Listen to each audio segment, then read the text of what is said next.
साथियों, पिछले महीने म्यांमार में आए भूकंप की खौफनाक तस्वीरें आपने जरूर देखी होगी।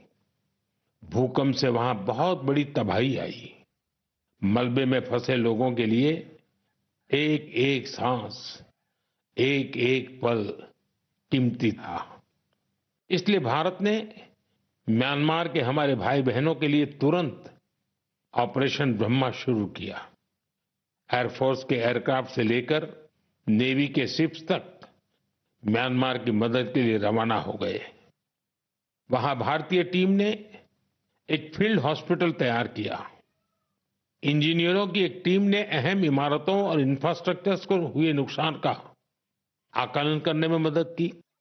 भारतीय टीम ने वहां कंबल, टेंट, स्लीपिंग बैग्स, दवाइयां, खाने पीने के सामान के साथ ही और भी बहुत सारी चीजों की सप्लाई की। इस दौरान भारतीय टीम को वहां के लोगों से बहुत सारी तारीफ भी मिली। साथियों, इस संकट में साहस, धैर्य और सूझबूझ के कई दिल छू जाने वाले उदाहरण सामने आए। भारत की टीम ने 70 वर्ष से ज्यादा उम्र की एक बुजुर्ग महिला को बचाया, जो मलबे में 18 घंटों से दबी हुई थी। जो लोग अभी टीवी पर मन की बात देख रहे हैं, उन्हें उस बुजुर्ग महिला का चेहरा भी दिख रहा होगा। भारत से गई टीम ने उनके ऑक्सीजन लेवल को स्टेबल करने से लेकर फ्रैक्चर के ट्रीटमेंट तक इलाज की हर सुविधा उपलब्ध कराई। जब इस बुजुर्ग महिला को अस्पताल से छुट्टी मिली, तो उन्होंने हमारी टीम का बहुत आभार जताया। वो बोली कि भारतीय बचाव दल की वजह से उन्हें नया जीवन मिला है।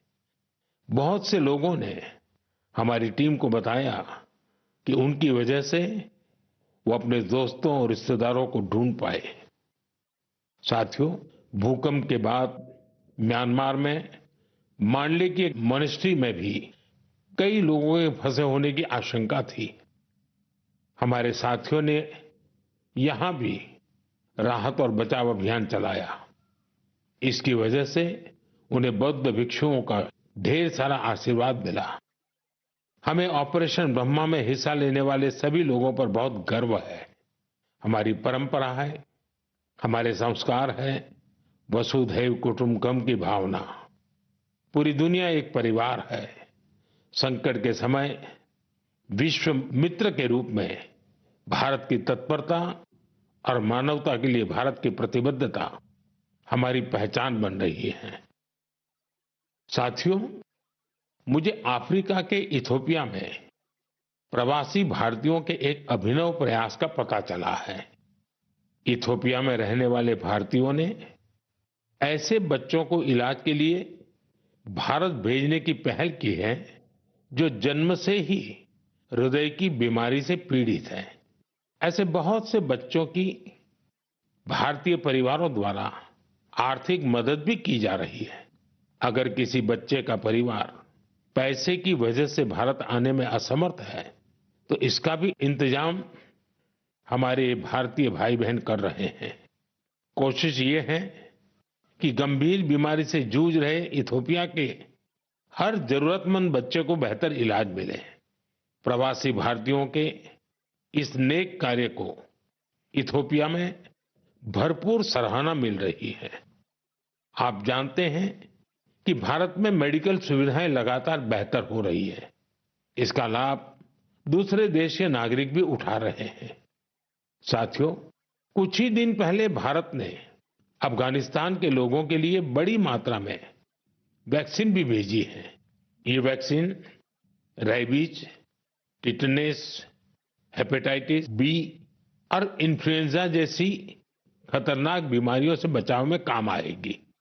भारत ने इसी हफ्ते नेपाल के आग्रह पर वहां दवाइयां और वैक्सीन की बड़ी खेप भेजी है।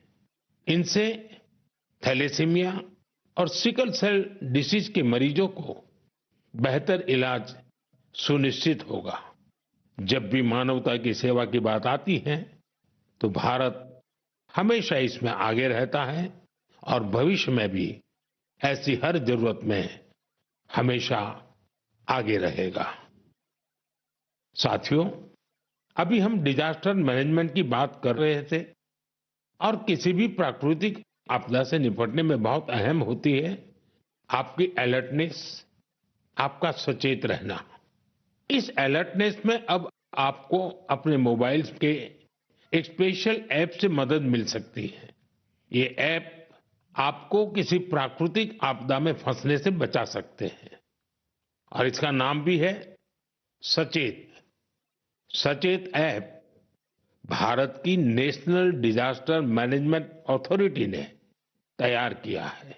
बाढ़, साइक्लोन, लैंडस्लाइड, सुनामी, जंगलों की आग, हिमस्खलन, आंधी, तूफान या फिर बिजली गिरने जैसी आपदाएं हो, सचेत ऐप आपको हर प्रकार से इन्फॉर्म और प्रोटेक्टेड रखने का प्रयास करता है। इस ऐप के माध्यम से आप मौसम विभाग से जुड़े अपडेट्स प्राप्त कर सकते हैं। खास बात यह है कि सचेत ऐप क्षेत्रीय भाषाओं में भी कई सारी जानकारियां उपलब्ध कराता है।